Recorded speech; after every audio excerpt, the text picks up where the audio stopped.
Welcome to our YouTube channel. आज जो हम टॉपिक लेके आए हैं वो लेके आए हैं अपनी क्रेटा, हुंडई क्रेटा के अंदर हमने जो रिसेंटली सीएनजी इंस्टॉल कराई है उसका एक यूज़र रिव्यू और जेन्युइन जो एक ओनर जो एक फीडबैक होता है वो मैं आपको देने वाला हूं। तो इस वीडियो के अंदर मैं आपको बताऊंगा कि किस तरीके से जो इंस्टॉलर है उसने हमारी गाड़ी में सीएनजी इंस्टॉल करी है, क्या ये सीएनजी गवर्नमेंट अप्रूव्ड है, क्या ये सीएनजी कंपेटिबल है, इस पे कैसा परफॉर्मेंस रहता है, गाड़ी में क्रूज कंट्रोल जैसे फीचर्स क्या इसके ऊपर काम करते हैं या नहीं करते हैं। तो उन सब चीज़ों के ऊपर मैं आज आपके साथ डिस्कशन करूंगा और आपको बताऊंगा कि गाड़ी में जैसे सीएनजी लगवाई है तो उसमें क्या फ़ायदे और क्या नुकसान है। तो आइए शुरू करते हैं। तो सबसे पहले मैं आपको बता दूं कि जो मैंने इसमें सीएनजी किट इंस्टॉल कराई है वो मोटोजेन BS6 जो किट है और 8 इंजेक्टर के अंदर है। आप जैसे देख पाएंगे ये मोटोजेन का BS6 8 इंजेक्टर के अंदर जो किट है वो हमने इसके अंदर इंस्टॉल कराई है। इसके कुछ कंपोनेंट्स है जो मैं आपको दिखा देता हूँ। सबसे पहले ये फिलिंग वॉल है जिसका ये वाला पाइप गाड़ी के नीचे से होता हुआ सिलेंडर की तरफ चला जाता है। ये वाला पाइप इधर आके रिड्यूसर में आ जाता है। सबसे पहले गैस अपने सिलेंडर से लेकर रिड्यूसर के अंदर आती है, ये उसको यूजेबल प्रेशर के अंदर कन्वर्ट करता है। ये मीटर गेज होता है, जो जितना प्रेशर इसके अंदर है वो अंदर जो अपना मीटर लगा रहता है, सीएनजी का स्विच लगा रहता है, उस पर इंडिकेट करता है कितना हमारा प्रेशर बचा हुआ है। उसके बाद ये फिल्टर से होते हुए ये भी आप देखेंगे कि ये मोटोजेन का सीएनजी फिल्टर भी किट के अंदर ही आया है। इससे होते हुए ये सीएनजी इंजेक्टर्स के अंदर आती है। जैसे 8 इंजेक्टर गाड़ी है, आप सभी को पता होगा 8 इंजेक्टर BS6 2020 मॉडल जो आया था उसके अंदर 8 इंजेक्टर सीएनजी हमने इंस्टॉल कराई। इसके अंदर 4 इंजेक्टर ये हैं, 4 ये हैं और ये फुल्ली कंपैटिबल है अपने इंजन के साथ। ये अपना ECU जैसे मैंने आपको दिखाया था, ये इन सभी चीज़ों को कंट्रोल करता है, इंजेक्टर की टाइमिंग को और कब अपना कौन सा इंजेक्टर काम करेगा, कितनी देर के लिए काम करेगा, ये सब ECU से कंट्रोल होता है। टेम्परेचर बेस्ड होता है, इसकी आप सेटिंग कर सकते हैं। मतलब जो लैपटॉप में सॉफ्टवेयर होता है उसके थ्रू आप इसको सेट करा सकते हैं कि इसकी परफॉर्मेंस कैसी होनी चाहिए, कितनी देर बाद आपकी सीएनजी पेट्रोल से सीएनजी पे कन्वर्ट होनी चाहिए और क्या टेम्परेचर पे कन्वर्ट होनी चाहिए। उनकी अपनी कुछ लिमिटेशंस होती है लेकिन आप उनको सेट करा सकते हैं। अब परफॉर्मेंस को बढ़ाने के लिए और जो प्रॉपर एक परफॉर्मेंस आती है अपने पेट्रोल गाड़ी जैसी, वो लाने के लिए मैंने इसमें डायनेमिक एडवांसर इंस्टॉल कराया है। ये आप देख सकते हैं, मेड इन पोलैंड और ये यूरोप गैस का एडवांसर है। जो नॉर्मल एडवांसर होते हैं उनके मुकाबले डायनेमिक एडवांसर की ये खासियत है कि आप इसको भी लैपटॉप के जरिए कनेक्ट करके और कितने RPM पे और कितनी टाइमिंग जो है आपकी इंजन की फायरिंग की एडवांस करा सकते हैं। इग्निशन की जो टाइमिंग है एडवांस करा सकते हैं और उसके जरिए सेटिंग करके आपको अच्छी से अच्छी परफॉर्मेंस इस गाड़ी में मिल जाती है। ये जो इंस्टॉलेशन करी गई है ये पूरी स्पाइरल ट्यूब के अंदर करी गई है। जैसे गाड़ी की जो जेन्युइन वायरिंग आती है आप देख सकते हैं, ये इस टाइप की, ये जो नीचे दी गई है इस टाइप की, इसी तरीके से ये सीएनजी की इंस्टॉलेशन हुई है। और ये कहीं भी आपको कोई वायर ओपन नहीं दिखाई देगा, जिससे सीएनजी में कभी कोई प्रॉब्लम नहीं आएगी। सारे एक डक्ट के अंदर वायर्स हैं जो कभी डैमेज नहीं हो पाएंगे। ऐसे नॉर्मली जो क्या होता है, इंजन की जो हीट होती है उससे जो कनेक्शंस हैं उनमें हीट लग के और वायर पे हीट लग के उनकी लाइफ ख़त्म हो जाती है। तो उसे बचाने के लिए ये डक्ट के अंदर डाले गए हैं। अब इसके बाद आते हैं जो अपना रिड्यूसर है, सीएनजी का रिड्यूसर जो प्रेशर को रिड्यूस करता है। जब ये प्रेशर को रिड्यूस करता है तो ये बिल्कुल ठंडा पड़ जाता है। कई बार क्या होता है, सर्दियों में इतना ठंडा हो जाता है कि इसके अंदर गैस जम जाती है और आगे फिल्टर या इंजेक्टर को गैस नहीं मिल पाती। उसके लिए क्या करते हैं, यहाँ पे कूलेंट कनेक्शन दिए जाते हैं। एक से इनलेट होता है कूलेंट और एक से बाहर निकल जाता है। ये कूलेंट हमारे इंजन का ही होता है, जो हमारे हीटर पाइप जैसे हीटर कोर के पाइप है, यहीं से टैपिंग लेके पाइप लेके और इसके अंदर कूलेंट को घुमाया जाता है ताकि ये सर्दियों के अंदर जमे ना। लेकिन मैंने इसलिए इसमें कनेक्शन नहीं कराए क्योंकि जो आफ्टर मार्केट पाइप्स वगैरह है उनकी क्वालिटी पे भरोसा नहीं किया जा सकता। मान लीजिए आपने यहाँ से टैपिंग ले ली, उसको निकाल के बीच में कोई टी जॉइंट लगा के आपने टैपिंग ले ली, बाई चांस अगर वो लीक करता है तो सारा कूलेंट आपकी गाड़ी का निकल जाएगा और कहीं ना कहीं स्टेज में वो आपके इंजन की लाइफ को काफ़ी अफेक्ट करेगा, और अगर ध्यान ना दिया जाए तो गाड़ी ओवर हीट भी हो सकती है। एक रीज़न तो ये हो गया कि लीकेज हो सकता है। दूसरा रीज़न ये है कि जो रिड्यूसर है जस्ट अपने इंजन के साइड में लगा है, और ऊपर से जब बोनट क्लोज हो जाता है, क्लोज होने के बाद जो इंजन की हीट है वो डायरेक्ट इसके ऊपर पड़ती रहती है। तो अभी भी जैसे मैं इसको हाथ से टच कर रहा हूँ तो ये काफ़ी हॉट है, काफ़ी गर्म है। तो मुझे नहीं लगता कि ये इसमें कूलेंट की रिक्वायरमेंट है, कूलेंट कनेक्शन की। और गाड़ी की अगर मान लीजिए परफॉर्मेंस की बात करी जाए तो इससे मुझे कोई फ़र्क नहीं पड़ा है कि मैंने इसमें कूलेंट का कनेक्शन कराया या नहीं कराया। ये तो हो गई अपनी इंस्टॉलेशन की बात। अब चलिए मैं आपको दिखाता हूँ कि गाड़ी के अंदर कितना बूट स्पेस बचता है सीएनजी इंस्टॉल कराने के बाद।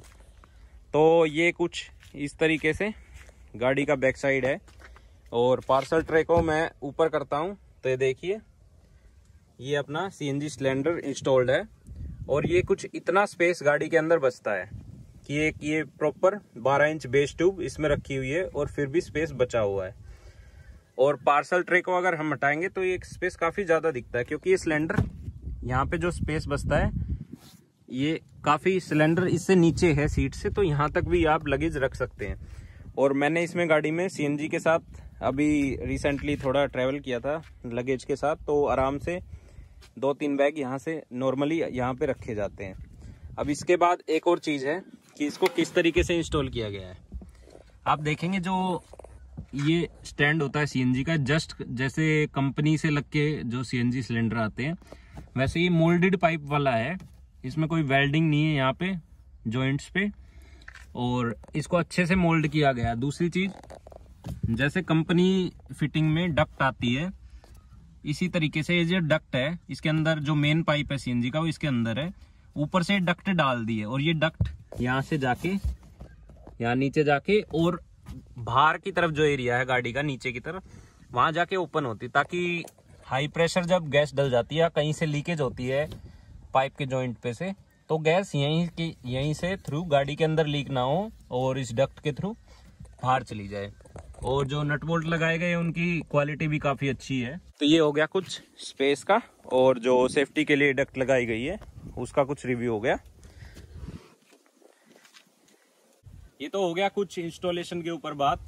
अब चलिए इसकी परफॉर्मेंस और गाड़ी में क्या फर्क पड़ा है, क्या फर्क नहीं दिख रहा है, सीएनजी का सिलेंडर जो इतने वेट वाला है वो रख के क्या फर्क पड़ा है, तो वो मैं आपको बता देता हूँ। सीएनजी का सिलेंडर लगने के बाद, जैसे मैंने पेट्रोल में भी काफी गाड़ी को चलाया है लगभग 30-35 हजार किलोमीटर, सीएनजी सिलेंडर लगने के बाद कुछ ऐसा फील होता है जैसे पीछे एक आदमी बैठा है, इतना वजन गाड़ी के अंदर रहता है। तो इस चीज के थोड़ा कॉम्प्रोमाइज करना पड़ता है कि जो जैसे सिलेंडर अपना लगा है 60 किलो का बूट स्पेस में, तो उसके वजह से गाड़ी हल्की सी नीचे हो जाती है, लेकिन उससे कोई ज़्यादा परेशानी नहीं होती क्योंकि एक आदमी तो नॉर्मली वैसे भी गाड़ी में बैठ सकता है। बॉडी रोल गाड़ी के अंदर बिल्कुल भी नहीं आया है। जैसा कहते हैं कि सीएनजी सिलेंडर लगने से वजन बढ़ जाता है और गाड़ी को टर्न्स पे अगर आप मोड़ेंगे तो उसमें बॉडी रोल काफ़ी बढ़ जाता है, गाड़ी झोले मारती है।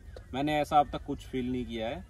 और अपना जो गाड़ी के फीचर होता है, सबसे मेन क्वेश्चन व्यूअर्स का क्या रहता है सीएनजी के ऊपर, जो आफ्टर मार्केट सीएनजी लगाते हैं। हमारी गाड़ी में क्रूज कंट्रोल का ऑप्शन है, तो क्रूज कंट्रोल मैंने काफ़ी बार यूज़ किया, हाईवे पे भी यूज़ किया सीएनजी लगने के बाद, और मेरे को कुछ भी डिफरेंस उसके अंदर नहीं नज़र आया कि पेट्रोल में क्रूज कंट्रोल पे चलता था और सीएनजी में नहीं चल रहा है। ऐसा कुछ नहीं है। क्रूज कंट्रोल बहुत ही अच्छा काम कर रहा है और फ्लोलेस काम कर रहा है, कोई उसके अंदर जर्क नहीं है।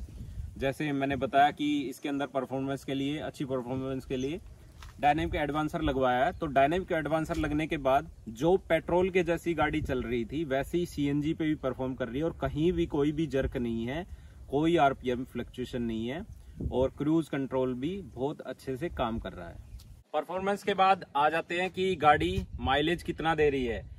कुछ अपने यूजर्स हैं, क्रेटा के ओनर्स जो हैं, वो सोचते हैं कि गाड़ी के अंदर अगर हम पेट्रोल गाड़ी है क्रेटा तो उसके अंदर सीएनजी लगवाएंगे तो क्या माइलेज मिलेगा। एक यूजर जो बताएगा, जो इंस्टॉलर है वो तो बता देते हैं ओवरऑल कि इतना दे देगी इतना दे देगी, लेकिन जो असलियत है वो एक यूजर ही बता सकता है।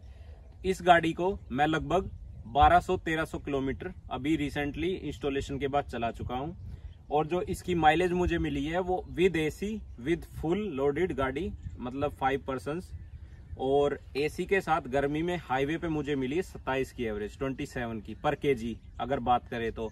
और वहीं अगर मैं सिटी की बात करूं तो सिटी में जो मैंने चलाई है वो लगभग 1 या 2 पर्सन गाड़ी के अंदर है, तो मैंने उसको यूज किया गाड़ी को, और मुझे 17-18 से कम की माइलेज नहीं मिली है, मुझे मिनिमम 17-18 मिली है। ये कुछ रिव्यू मैंने माइलेज का भी दे दिया, इंस्टॉलेशन का, स्पेस का दे दिया। अब आ जाते हैं कि गाड़ी में सीएनजी से क्या क्या नेगेटिव इम्पैक्ट होता है। तो सबसे पहले तो आपकी गाड़ी का जो बूट स्पेस होता है वो कम हो जाता है, गाड़ी के अंदर वजन बढ़ जाता है जो सीएनजी सिलेंडर लगा दिया। गाड़ी आपकी वारंटी के अंदर कवर है तो इंजन वारंटी चली जाती है, क्योंकि आप कितना भी कपलर टू कपलर और कुछ भी आप इंस्टॉल करा ले, जैसे इंस्टॉलर कहते हैं, वारंटी सीएनजी लगने के बाद खत्म हो जाती है। इसके मैनीफोल्ड में जो इनटेक मैनीफोल्ड है उसके अंदर ड्रिल करके इंजेक्टर्स लगाए जाते हैं जो सीएनजी के हैं, उसके वजह से जो गाड़ी की जो वारंटी है उस पर इम्पैक्ट आता है। दूसरी चीज और क्या क्या नेगेटिव्स हैं कि जैसे हम गाड़ी लेके जा रहे हैं, पेट्रोल पंप पे तो कोई लाइन क्यों नहीं होता है, कोई इमरजेंसी सिचुएशन है तो अलग बात है, लेकिन सीएनजी के लिए हमेशा थोड़ी बहुत लाइन, चाहे आप रात को 2 बजे चले जाएं, आपको लाइन के अंदर लगना ही पड़ेगा। तीसरी चीज, आपकी गाड़ी की मेंटेनेंस बढ़ जाती है, जो आप ये जो इंस्टॉलर है वो भी रिकमेंड करते हैं, और मैं भी एज ए यूजर, मैंने पहले भी सीएनजी गाड़ी रखी है, तो उस वजह से मैं आपको बता दूं कि जैसे मान लीजिए पेट्रोल की जो सर्विस टाइमिंग है, सर्विस इंटरवल है, वो 10,000 किलोमीटर पे है, तो आपको सीएनजी को 7 या 8,000 पे सर्विस कराना पड़ेगा। अगर आप नहीं कराते तो आपकी गाड़ी की इंजन पे इफेक्ट पड़ेगा, उसकी लाइफ बहुत ज़्यादा कम होगी। इसके रीज़न कुछ अलग होते हैं, क्योंकि ये सीएनजी जो होती है वो सूखा फ्यूल होती है, ड्राई फ्यूल होती है, और पेट्रोल अपना एक लिक्विड फॉर्म में होता है, जिसकी वजह से लुब्रिकेशन गाड़ी को मिलता रहता है। लेकिन सीएनजी में ऐसा कोई लुब्रिकेशन नहीं मिलता है, और उसके डिपॉजिट जो है सीधा आपकी वाल्व्स पे और पिस्टन पे अफेक्ट करते हैं। एक और नेगेटिव मैं आपको बता देता हूं कि अपनी जो गाड़ी में माइलेज दिखाता है, एमआईडी के अंदर जो माइलेज शो करता है, पेट्रोल की माइलेज की एवरेज इकोनॉमी क्या आ रही है और इंस्टेंट इकोनॉमी क्या आ रही है, उस पर भी इफेक्ट पड़ता है। आप जैसे सीएनजी के अंदर इसको चलाएंगे गाड़ी को, तो प्रॉपर माइलेज उसमें नहीं दिखा पाएगा, क्योंकि वो जो कैलिब्रेटेड है, जो मीटर कैलिब्रेटेड है अंदर, वो सिर्फ पेट्रोल के लिए कैलिब्रेटेड है, उसको नहीं पता है कि सीएनजी कितना जा रहा है कितना नहीं जा रहा है, तो वो कुछ भी मैनिपुलेट करके उसमें गलत माइलेज जो है दिखाता है। मेरे केस में जैसे मैं नॉर्मली पेट्रोल पे जिस स्पीड पे हाईवे पे चला रहा था, उसमें मेरे को 18-20 का माइलेज मेरे को शो होता था, कई बार 20 से ऊपर भी चला जाता था। लेकिन जब से मैंने सीएनजी लगवाई, मैंने नोटिस किया है कि जहां मेरा 18-20 मेरे को माइलेज दिखा रहा था, उसमें वो 13 या 14 से ऊपर मेरे को नहीं दिखा रहा। ये अब कुछ पॉजिटिव की तरफ चलते हैं कि सीएनजी के क्या पॉजिटिव है। वैसे तो सभी जानते हैं, एक नॉर्मल सा पॉइंट है ये कि पॉजिटिव क्या क्या मिलते हैं। उसके अलावा भी मैं बता देता हूँ जो मैंने फेस किया है, कि अगर आप गाड़ी में सीएनजी लगवाते हैं तो आपकी रनिंग कॉस्ट बहुत कम हो जाती है, लगभग half of the cost of petrol आपको आ जाती है। दूसरी चीज जो मैंने फील करी, जो मेरे ऊपर बीता था, मैं आपको बता देता हूँ। मेरी पहले वाली गाड़ी में कि आपको अगर सीएनजी लगवाते हैं गाड़ी में, तो आपको 2 फ्यूल ऑप्शन मिलते हैं। अगर एक फ्यूल में कुछ परेशानी आ जाती है, मान लीजिए आपकी पेट्रोल की मोटर खराब हो गई है, पेट्रोल की पाइप फट गई है, पेट्रोल के इंजेक्टर जाम हो गए हैं, अच्छी तरह काम नहीं कर रहे, तो आप डायरेक्टली गाड़ी को सीएनजी पे स्टार्ट कर सकते हैं। ये मैंने फेस किया था, वो भी मैं बता देता हूँ। मैं एक रिमोट एरिया में गया था, किसी ट्रिप पे गया हुआ था, वहाँ मेरे पास दूसरी गाड़ी थी, तो बाय एनी चांस उसकी जो फ्यूल पंप है वो काम करना बंद हो गया, और वहाँ आसपास 80 किलोमीटर तक कोई अच्छा मैकेनिक नहीं था, सिवाय छोटे मोटे जो मैकेनिक्स होते हैं। तो वहीं मेरे माइंड में आइडिया जो स्ट्राइक किया था कि क्यों ना इसको डायरेक्ट सीएनजी पे स्टार्ट किया जाए। और मैं उस सिचुएशन से, जहां अगर मान लीजिए नॉर्मल पेट्रोल गाड़ी हो तो आपको उन्हीं लोकल मैकेनिक से या फिर किसी दूर से 90 किलोमीटर से लेके आए, उससे बढ़िया है मैंने सीएनजी पे गाड़ी स्टार्ट किया, और मैं बहुत अच्छे तरीके से उसको चला के और मैं अच्छे सिटी में लेके आया, और मैंने अपनी पेट्रोल की जो मोटर थी उसको चेंज करा लिया, और मेरी गाड़ी नॉर्मल हो गई। इसके साथ साथ जैसे 2 फ्यूल के ऑप्शन हो गए, इसके साथ साथ मान लीजिए आपने एक पेट्रोल की गाड़ी ली है। कई बार आदमी क्या सोच के गाड़ी लेता है कि मैंने पेट्रोल की गाड़ी लेनी क्योंकि मेरी रनिंग बहुत कम है, लेकिन क्या होता है कि मतलब किसी भी समय कुछ भी चेंज होता है उनकी लाइफ में, तो उनको एक ऐसी गाड़ी की जरूरत पड़ती है जो उनको रेगुलरली यूज करना पड़ता है। अगर वो पेट्रोल की गाड़ी फिर यूज करते हैं रेगुलरली लॉन्ग रन के लिए, तो उनको काफी ज्यादा कॉस्टली हो जाता है। तो सीएनजी आने की वजह से जो आदमी गाड़ी को यूज कम कर रहा था और बिना हिचकिचाए सीएनजी पे वो गाड़ी को अपनी नॉर्मली यूज कर सकता है, क्योंकि उसकी रनिंग कॉस्ट बहुत कम हो जाएगी और वो गाड़ी को बहुत अच्छी तरीके से यूज कर पाएगा। जैसे कुछ आदमी होते हैं जो ड्राइवर्स होते हैं, ओनर्स होते हैं, वो ये सोचते हैं कि मेरा ज़्यादा लंबा रन रहता है महीने में तो मैं डीजल गाड़ी ले लेता हूँ, और मेरा कम रन है तो मैं पेट्रोल गाड़ी ले लेता हूँ। लेकिन जैसे दिल्ली एनसीआर के मैं अपने एरिया की बात बता रहा हूँ, तो यहाँ डीजल की लाइफ सिर्फ 10 साल है। आप कितनी भी अच्छी गाड़ी मेंटेन कर लें, कितनी भी अच्छी तरीके से रख ले, कोई नहीं चाहेगा गाड़ी खराब हो।